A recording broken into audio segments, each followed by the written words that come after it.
Constitution says that that Monday of July is reserved for the State of the Nation address when the President gives his report to Congress and to the nation. Of course, with me right now are Lucy Cruz Valdez, the head of News 5, and coming online in a while will be, there's Robbie Lampay already of One News reporting from Mandaluyong.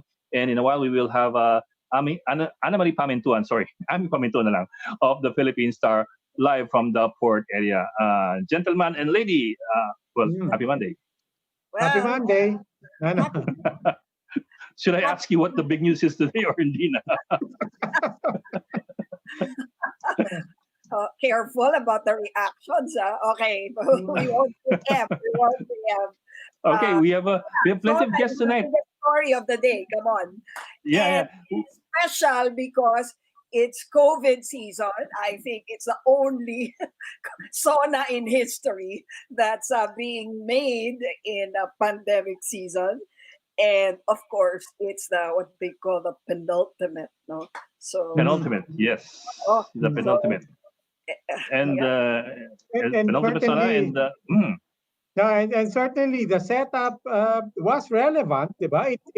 I think it affected the president himself. Kita mo naman, parang he stuck to the script with no live audience there. And when it ended, it was so unceremonious, right? I mean, they didn't even know that it had ended. Like he just said, "Thank you," and then he just said, "I'm through."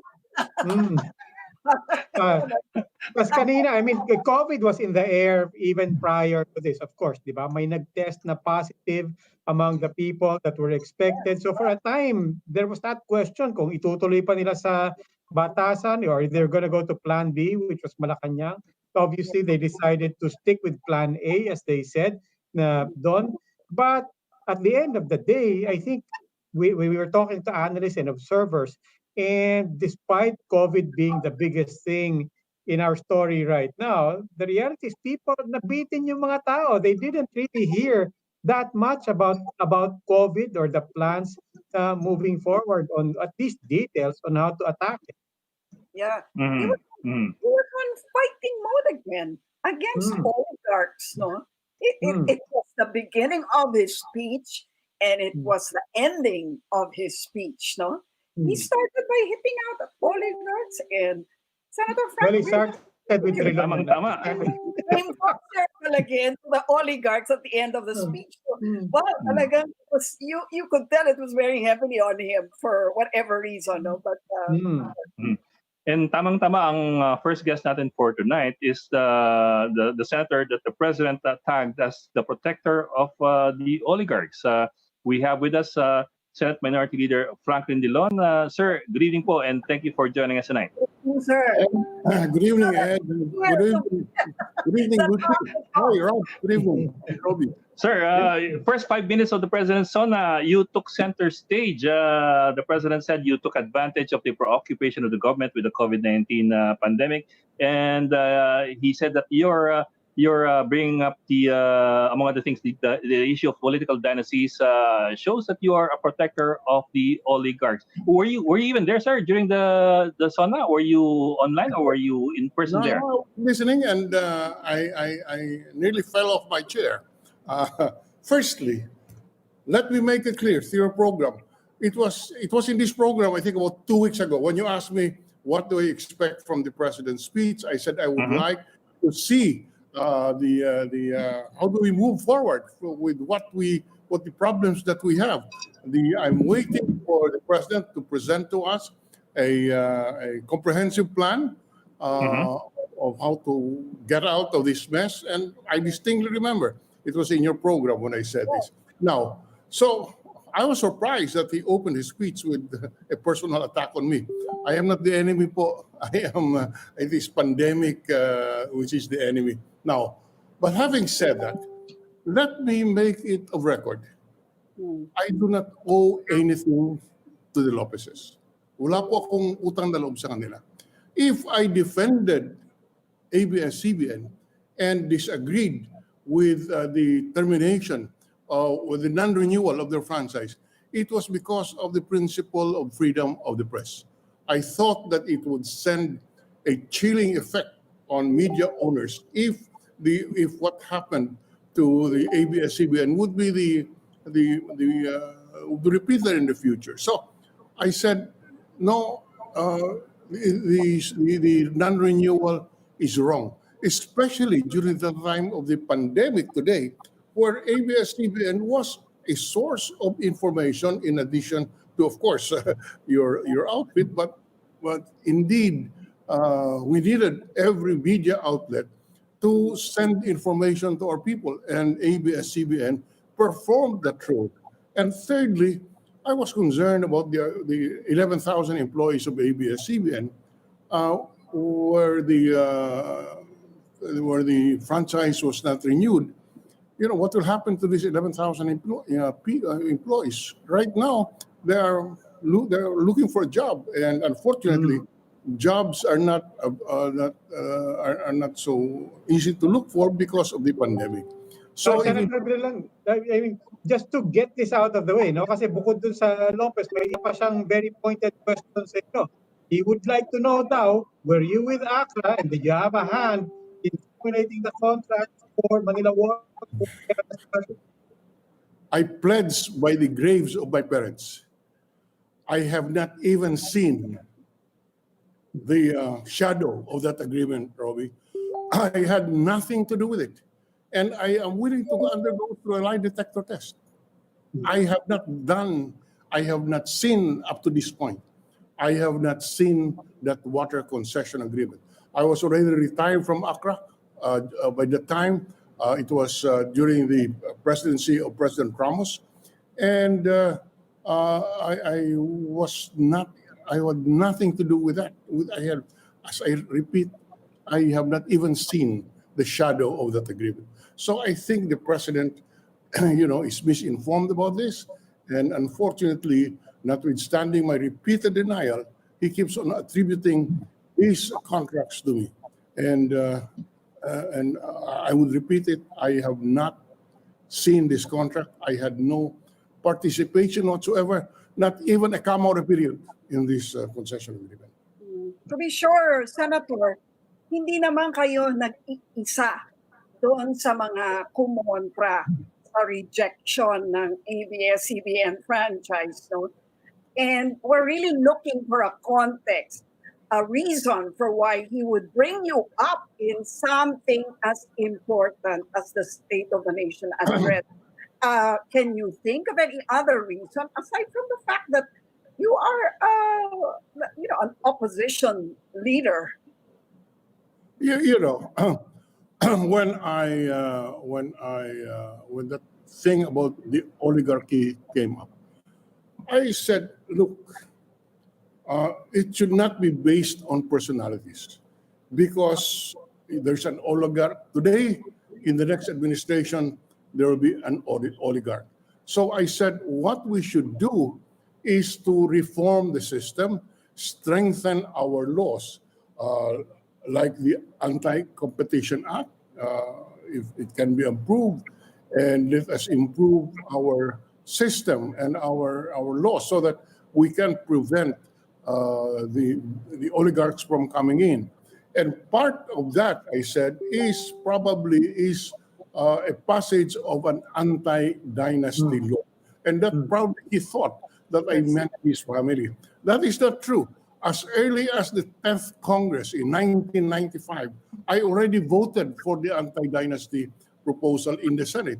And in this 18th Congress, at the start of this 18th Congress, in first week of July 2016, 4 years ago, I already filed a bill which I considered a priority bill in order to implement the constitutional prohibition on dynasty. So it had nothing to do with his family. And when I was asked, I said, I am sure that the president can rise above all of this and support the anti-dynasty law. That was my statement. Senator, did you mention them? Did he just feel alluded to, or did you in fact mention them? Because he said his quote is that he arrogantly mentioned, among others, oligarchs not be rich. Then he linked the anti-dynasty system with the oligarchy, and he said, and the topic was my daughter and son. And he also said that you said that it did not take a rich family to be No. a dynasty or an oligarch, and that you made his family an example. No, That's of course not. correct. That's Yeah. totally untrue. And I would ask him to produce, if I made that statement on the press, produce it. I will admit if I made that statement, but I did not make that statement. And I know what else did you say, Robbie? What was your He said the direct quote he said is you liken the anti-dynasty system with the oligarchy, and he said, quote, the topic was my daughter and my son. No, the topic, and I never mentioned his children in that context. In fact, when I was asked by media, what about the president, the family of the president, I said, the president who can rise above all of these things and support an anti-dynasty bill in law, in implementation of the provision of the 1987 Constitution, requiring Congress or calling upon Congress to pass an anti-dynasty measure. So I never mentioned his family. In fact, I said that I am sure that the president can rise above all of this and support an anti-dynasty bill. Sir, another topic, sir. The president also ordered several government agencies, DOJ, DepEd, and DICT, to tap the other the TV frequencies that have been reverted to the government. I presume that he's talking about ABS-CBN for the distance learning modules that they need to do this coming school year. What's the implication of this? What's what? I'm sorry. What's the implication of this? If they're looking at using ABS-CBN's former frequencies for distance learning, and government is looking at DepEd is looking at tapping the frequency, what's the implication of this? Well, SCBN has agreed. They just released a news statement saying they're very willing to have their frequency or transmission facilities used for this. Facilities. Now they're talking about facilities. Yes. well, the frequency is owned by the state. That's right. So it is within the power of the government not to allow a certain frequency, the use of a frequency. I repeat, the frequency is part of of government assets, being government, and therefore, if they will no longer concede or give to ABS-CBN the frequency because ABS-CBN no longer has a franchise, that's a legal position that they can take. Mhm. Because the basis of a frequency is the existence of a franchise. Mhm. Now, Mhm. Senator, very quickly, beyond the question of the franchise on ABS-CBN, as the president, yeah, can you hear me, sir? Yes, I can. Okay. Now, beyond ABS-CBN, its franchise, the president also had a message for the two telcos, and he said either shape up or else by December. And beyond that, he mentioned expropriation as among the things you will not like if you don't shape up. Any reaction to Well, again, if you just talk about the authority of government, the grant of a license is within the sovereign powers of the government, and whether or not he will do it is a matter that we will see down the road by December. But if you're just talking about the authority of the president, it's difficult to dispute that. Yes, sir. Sir, but on a legal matter, sir, when somebody talks about expropriation, is that just involving land, or could that also possibly include the facilities? Because the president mentioned the expropriation. The expropriation is not limited to to land, and expropriation can be any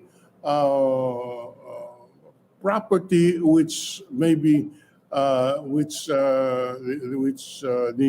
government may take over in the interest of the public. So that could include buildings, equipment, and property. not just the real property as in land. Not just their property. There is no such limitation, to my knowledge, that the power to expropriate is limited to the land. So what do you think about that threat? That he was saying, if you don't improve your services, he may even go that way. I mean, to the extent of expropriating their facilities. Well, I will leave that to our own conclusion at this point. I would rather wait what happens in December, the deadline he gave to the telcos. All right. Okay. Senate Okay. Minority Leader Franklin Drilon, sir, maraming salamat po for joining us tonight. My pleasure. Thank you. Salamat po. Okay, we will just go into a break, so please stay with us.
Welcome back to the Chiefs. Now joining us is our Dr.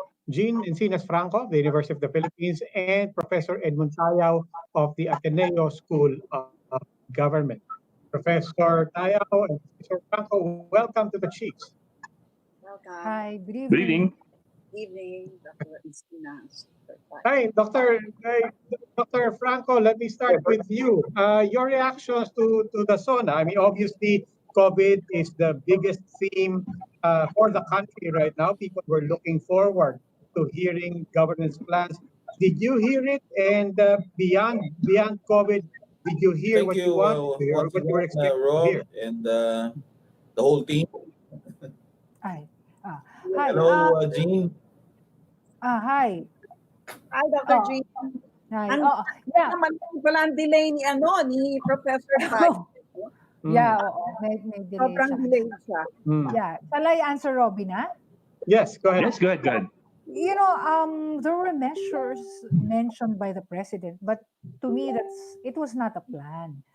My sense is that a plan is something that's bigger. A plan should have a vision of how to move this country forward with COVID. No, So, and when you have a plan, you have to have a vision, and you have to have some sort of a blueprint on how each agency the LGU units would resolve or respond to the displacement of people, the unemployment problem, the OFWs, businesses that have actually been displaced. So these are the health system, for instance. So these are things that I was looking for, not just a bunch of measures, because I got the sense during the speech that these were just submitted by each agency, but as to Mhm. how they are going to coordinate with each other, I did not see that.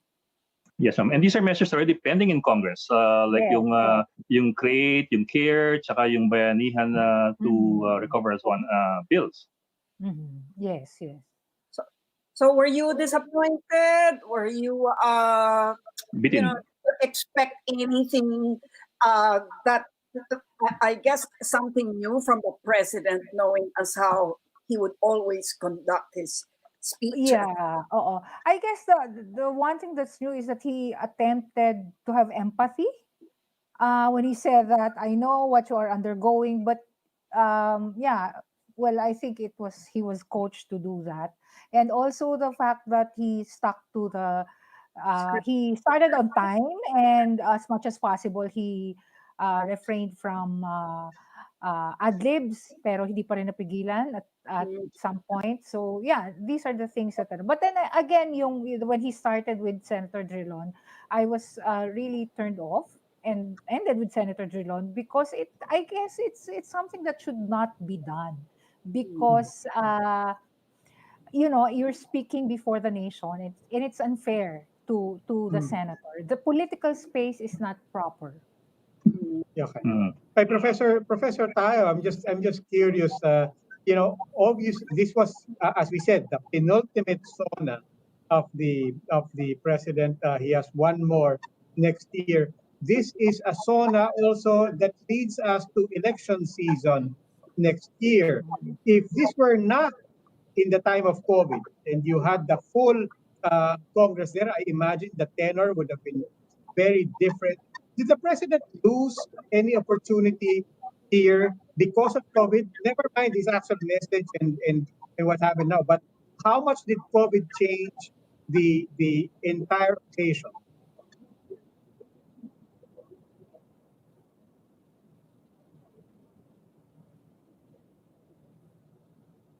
You know, let me approach it this way. No, because of the pandemic, all the more did it put into full view, no, the limitations of government, no, the institutional weakness of the government. And of course, we've seen this all throughout, no. Even before the pandemic, the coordination between the national, local governments, between the different agencies, uh, there's so much to be had, so to speak. Yeah, to a certain extent, of course, we may probably be expecting more from the president as far as what the assessment of how the government has been addressing or what's this facing the challenges of the pandemic.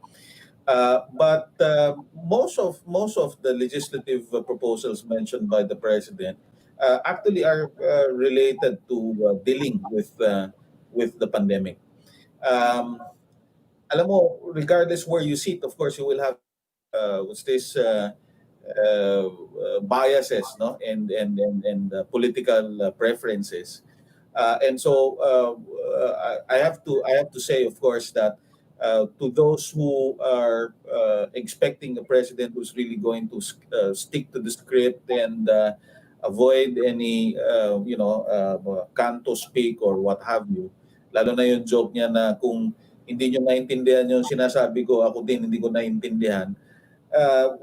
He's been president for 4 years. Whether we like it or not, there are some promises that were delivered. Even if he continues to say, "I don't understand this," my people understand this better, and so on. Um, kumbaga yung style niya talagang nandyan na, wala na tayong magawa dyan, no? Patapos naman na yung term nung mama. I'm not sure whether that still has value, no, as far as having to criticize what the president said. So, having said that, COVID or no COVID, SONA to me has to really zero in on the structural limitations of government. And in this regard, sa totoo lang medyo kulang pa. But perhaps the president is already aware that he can only do so much in the remaining 2 years. But apart from that, he's also saying, wait, there's only 2 years left, but it's not that I think I can't do much. I will still be doing so much that needs to be done. Siguro kung meron akong i-criticize doon sa SONA ng presidente, yung walang katapusang death penalty. Kasi marami naman ng pag-aaral dyan, ano? And to say that it's going to be deterrent, we've seen so many arguments against that as well. And again, going back to the structural reforms, which to a certain extent was attempted in some regard by the president, some of the approaches may not be something that we agree with, no? Pero yung sa death penalty, sana ang tututukan talaga dito yung buong legal system natin. From the investigation to prosecution to justice, no? Kasi again, I always insist, pansin niyo lahat ng criminal cases palaging dependent sa eyewitness. Pag nawala yung eyewitness, mawawala na yung kaso, no? How many forensic labs do we have, and how much forensic capacity do our police have, no, at this juncture? Yun lang, dami municipalities having only 3 uniformed policemen, and ilan ng residente ng isang munisipyo, no? Tapos how does the investigative part prosecution part? I'm sure some of you may have already encountered some instances the fiscal even have to invent some case or something as simply because there's not enough evidence. To make the long story short, before we get to the death penalty part, ayusin muna natin yung buong proseso. Yun yung kulang dun eh, no? So I won't be commenting anymore on his style, and I have to say again, I have my own political biases, but if we stick to the policy pronouncements of the president, there is so much to learn about. There's so much to criticize, and there's so much to enrich and support at the same time. Mm-hmm. Did you find it remarkable that Dr. Franco, did you find it remarkable that he did not in any way mention the anti-terror law? There was not even any mention of, peace negotiations with the left, nothing at all on that. And yet there was a lot of mention of giving larger pensions to the military and to the police. There was mention of martial law and how he did not abuse that, or the government did not. But there was no mention of the anti-terror law. Do you find that remarkable? And I think that was a bit weird, considering that it has been all over the media in the past month. But maybe he did not want to touch on it, given the criticisms that have been hurled against the passage of that law. So, well, along those lines, the president did mention the issue of human rights. Pero it seemed to me, I don't know if you agree with this, it seemed to me that medyo nagbago ng konti yung timpla niya when it comes to the phrase human rights. kanina kasi when he was talking about human rights, he was saying that we will not dodge obligations to human rights on the fight for human rights. As well, sinabi niya na, the right to live, the right against to be protected from crime is also a human right. That seems to be quite distant from his previous pronouncements na parang kalaban talaga yung konsepto ng human rights. Yeah. Yeah, but then he also said that a death penalty must be enacted by Congress. So marami ring contradictions, no? The president also said that he's very much supportive of OFWs and their welfare, and yet he also mentioned that natural lang naman yung nare-rape na domestic workers sa Middle East. So these are contradictions in themselves dun sa speech ni Presidente. Okay. Professor Tayo? Yeah. What do you make of? I mean, I'd like your take on Luci's question. Yung hindi pagkakabanggit sa anti-terror law. Can you read or should we be reading into that into his not having touched that in terms of might this suggest as they say pagka sa SONA and when the president speaks you don't want to show any weakness at all. Might people read into this something that they might know about how the cases against anti-terror law in the Supreme Court might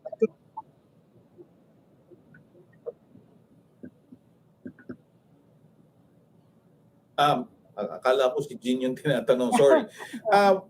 Well, if you read the law, no, and again, I've of course, I'm able to refer to lawyers who know more about how the law should be written and so on. First, let me point out that the anti-terror law, compared to other laws on other crimes, other kinds of crimes, prospective kasi. So, yun yung problema niyan.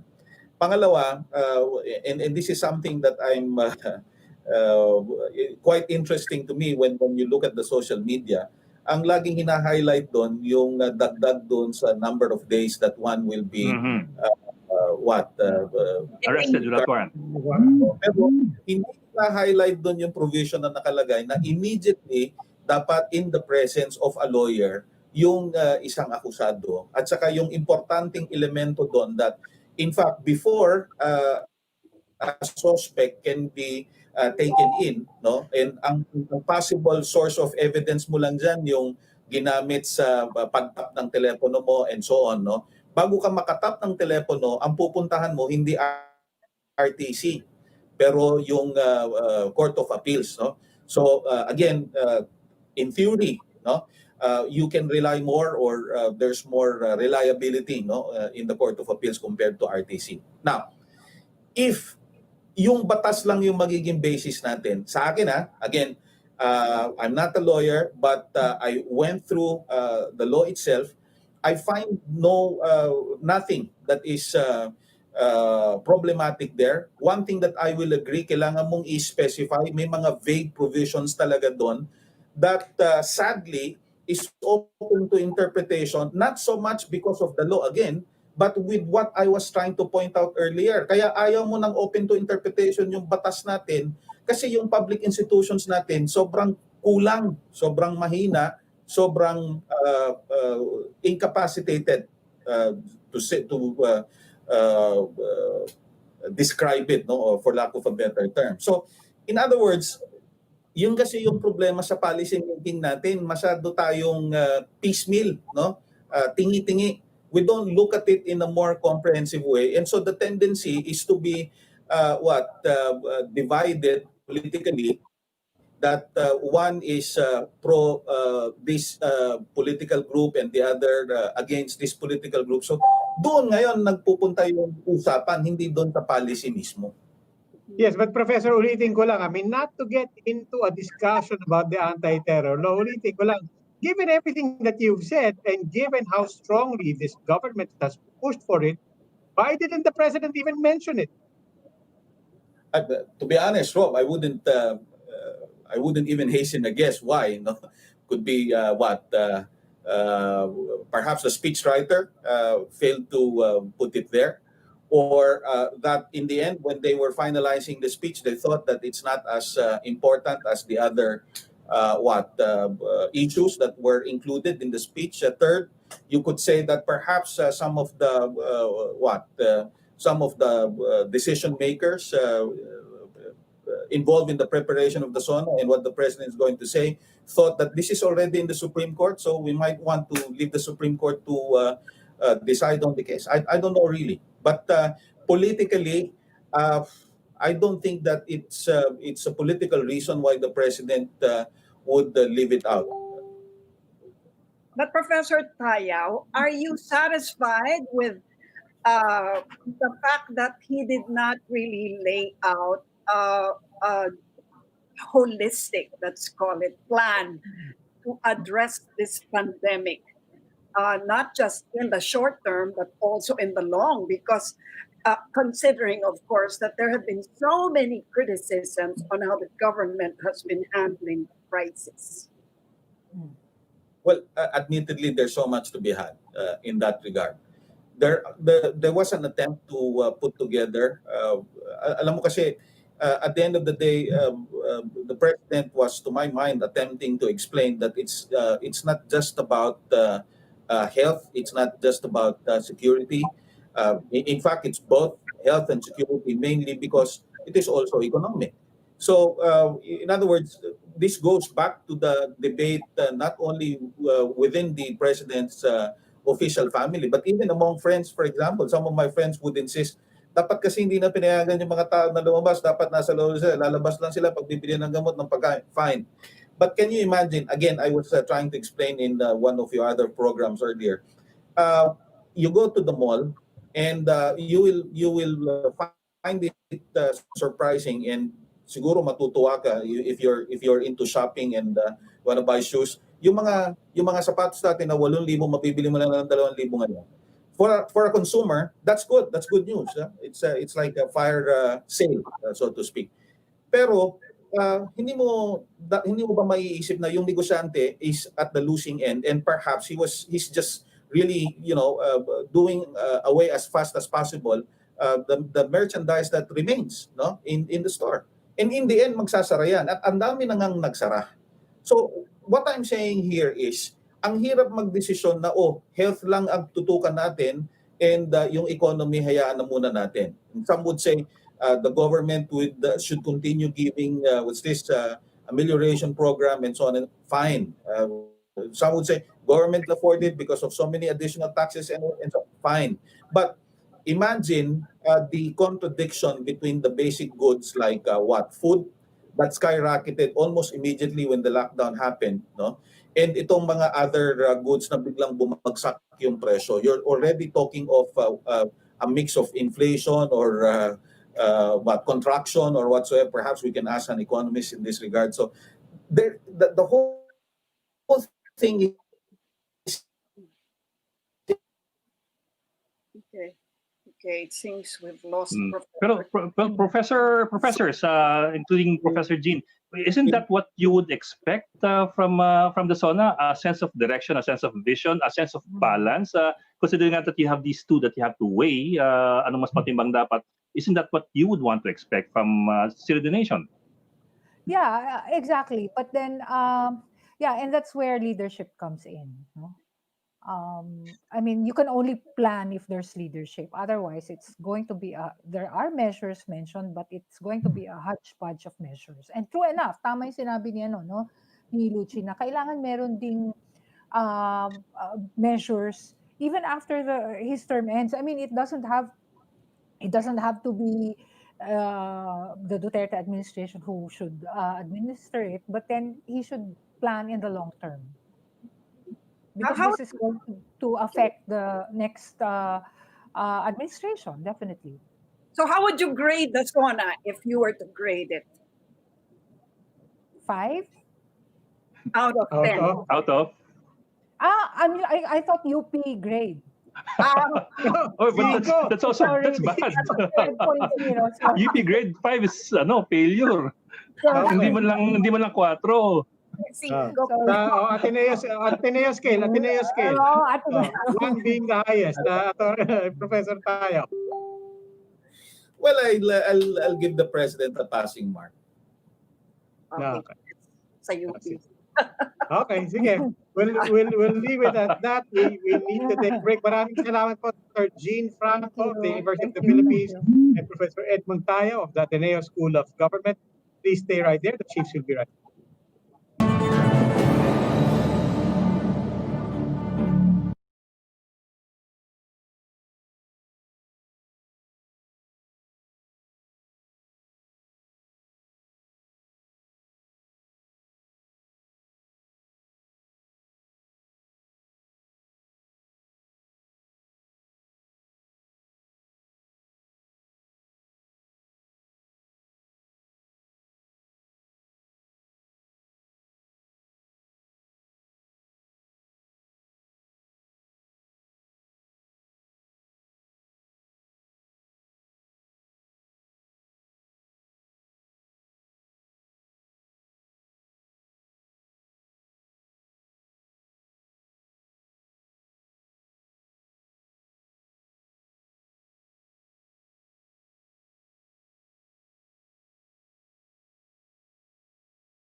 Welcome back to the Chiefs. We are now in the final stage of our conversation on the President's fifth State of the Nation address, or SONA. And joining us is, well, the name's a bit difficult and unusual, Clyra Orbayan, the acting special reports editor of the Varsitarian, the student organ of UST, the University of Santo Tomas. Now, the Varsitarian conducted I think this is fact checking, right? Fact checking coverage of the SONA in partnership with the UST Journalism Society and The Flame, the student publication of the UST Faculty of Arts and Letters. Good evening, Clyra. Is that right, Clyra? Yes po, Okay. Clyra. Okay. Well, let's start off with what were the contentious issues that you found in your fact checking? First off po, it's the issue about the face-to-face classes. Students, especially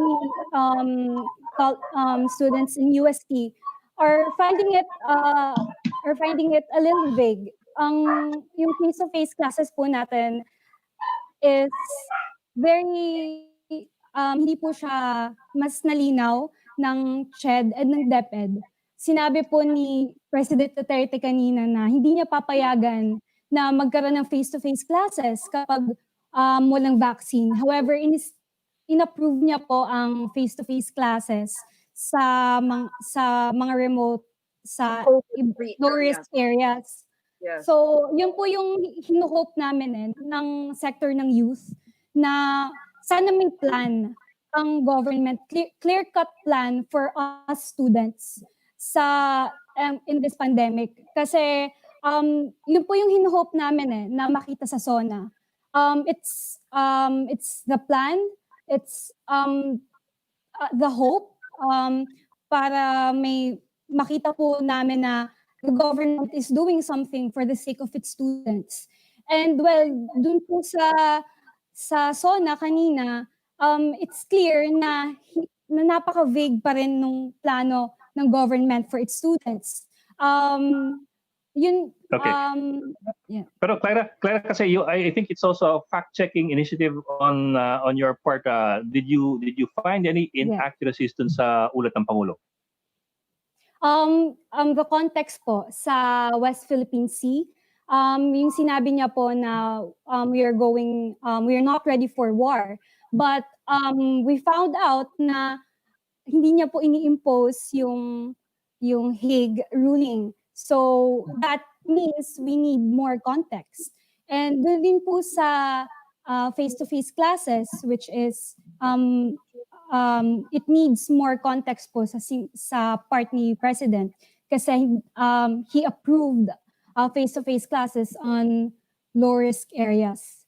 And may mga truth din naman po na sinabi dun sa build. Yun po. Actually, may bago plant. Oo. Yes po, yung plants. It's very interesting po na malaman po yung mga bagong impose ng government natin. Alam mo, Clara, I'm more... Okay, Clara, anong masasabi mo sa yung mga sinuggest niya na halimbawa gamitin ang frequencies para, meaning broadcast frequencies, no? Para sa education. Hindi ka ba natutuwa doon bilang isang estudyante? First off po, meron pong PTV, may IBC frequencies, na fact check po namin yon. So, ano yung sa ABS-CBN, yung issue po ng ABS-CBN, dapat po siguro nabigyan pa ng context regarding that kasi if the government is really yung goal nila is to bring educational programs to its population, I mean, kailangan nilang i-utilize yung frequencies na nila, which is meron na silang PTV frequencies and IBC. Oh, Clara, I'm more interested in what you're doing as a very young student journalist, and especially getting into this. I think it's wonderful that our young journalists are getting into fact checking, not just as an activity but as a movement. Kailangan talaga natin ito. But I'm curious from your experience, gaano kahirap i-fact check ng presidente, especially in a speech like this? Mabilis, parang he's tackling 20, 30, 40, 50 issues within 1.5 hours. How hard is it to fact check the president in the SONA speech, and how do you do it? How exactly do you do it? It's really very hard po kasi we're not in a newsroom, unlike po sa UST na meron po kaming office.